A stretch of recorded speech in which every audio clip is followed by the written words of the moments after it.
What is up, everybody? It's your boy Chris Cage coming at you 2 times. We got a showcase video for y'all.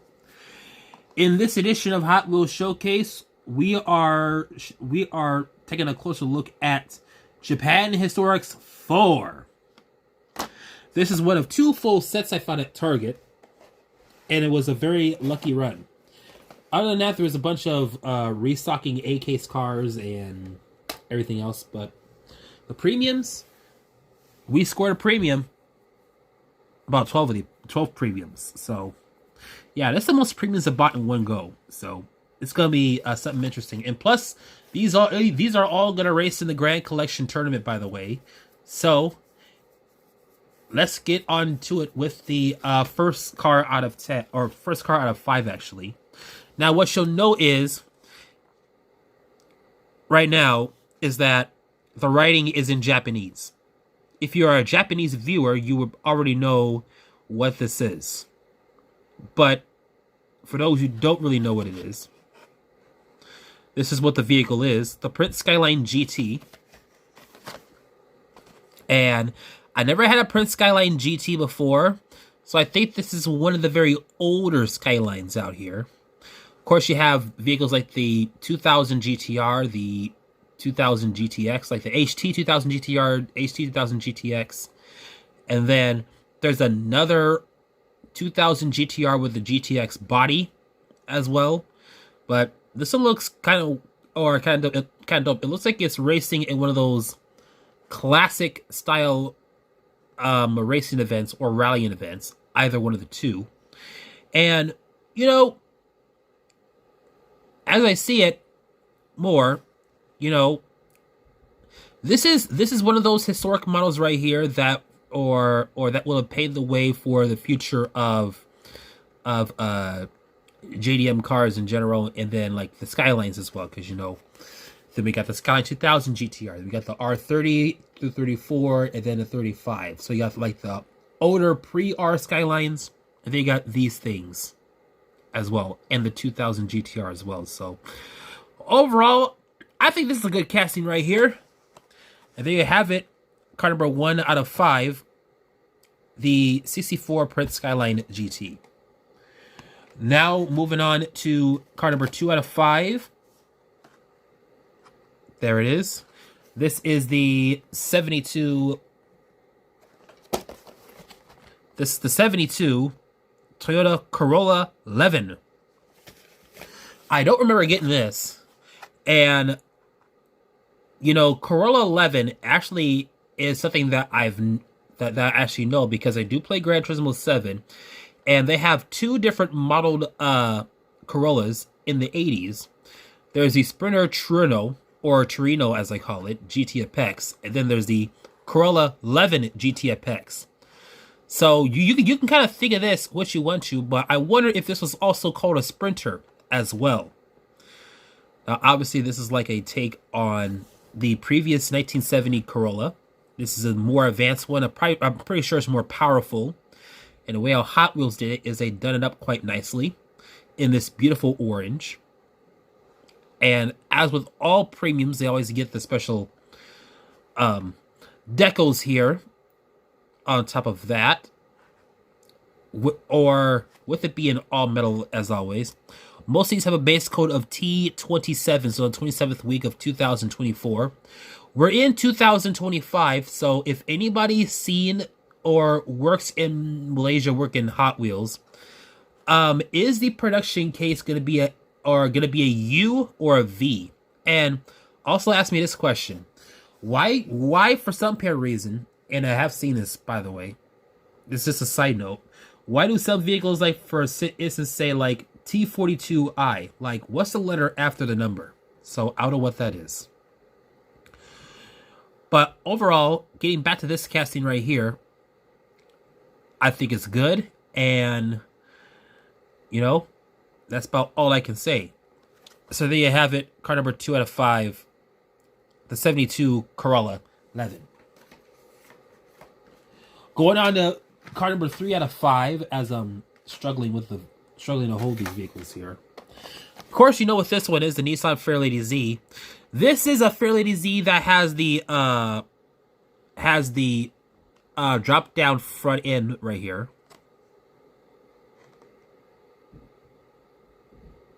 So this is like a modified tooling of this one. They've been using this one more often.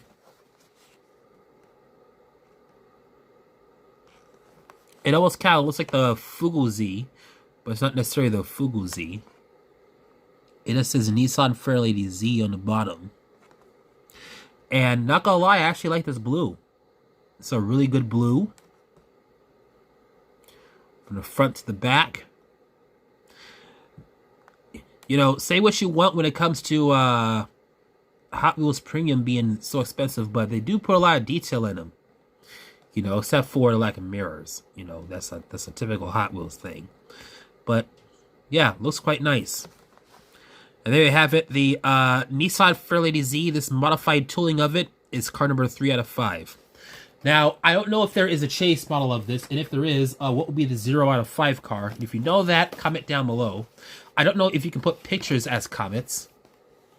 I should note, by the way, I'm having right now a sweetened Good and Gather sparkling water, and it's horrible.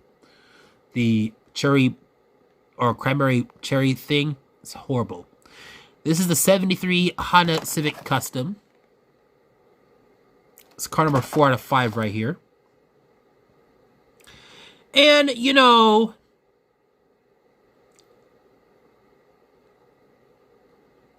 I thought it was something like rad, but, you know, it's just a Honda Civic Custom in just premium form. And, you know, I actually never gotten a premium form of this casting right here. But, you know, me personally, if I were to get a Civic, I would not get a 73 model at all. I said to get my cup right here. I would never get a 73 Honda Civic Custom at all. I would actually get a 90s version, but as someone out here, or as someone out here who has who will occasionally in racing games drive some of these around, you know, you do get the feeling of, you know, what was the beginnings like for some of these vehicles out here. And that's kind of what you're getting at here when it comes to some of these cars. And, you know, with this one right here, this is another prime example right here. This is one of many starts for this or for this car until it moved on and got bigger, bossier, bulkier, more high tech.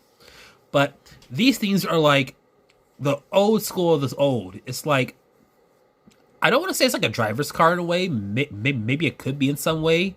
But the only downfall is that they're just slow.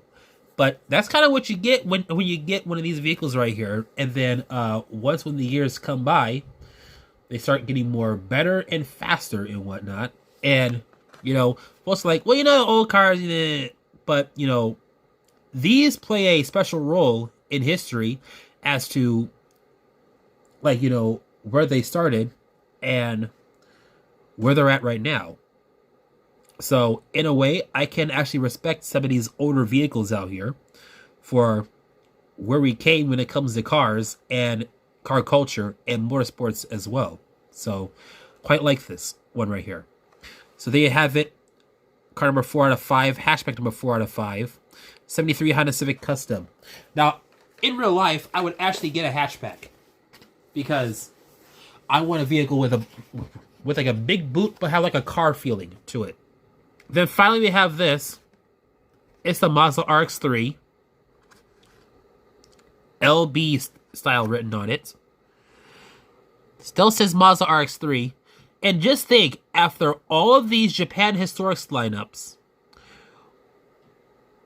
this is still part of a Japan Historics lineup as we speak.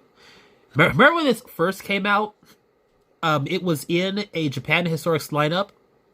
And here we are right now in 2025, although this is a 2024 release. And this vehicle is still in a car culture's lineup. It's actually quite impressive. So,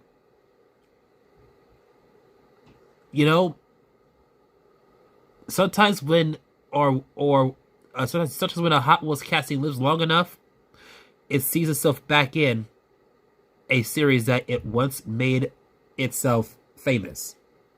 So there you have it, car number 5 out of 5, the Mazza RX3, and I can't wait. And I'm not gonna lie, I can't wait to see what Japan Historics 5 is gonna bring, because they gotta do it again.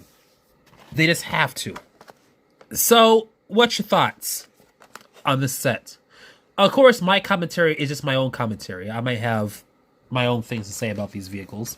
Like, if anything, for Japan Historics 5, why don't they do like a 90s theme?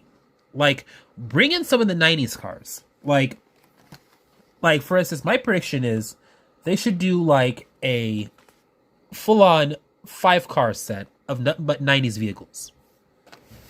Like, get the R33 Skyline, get other Skylines and such, you know, do something like that. I mean, it'd be kind of dope, you know.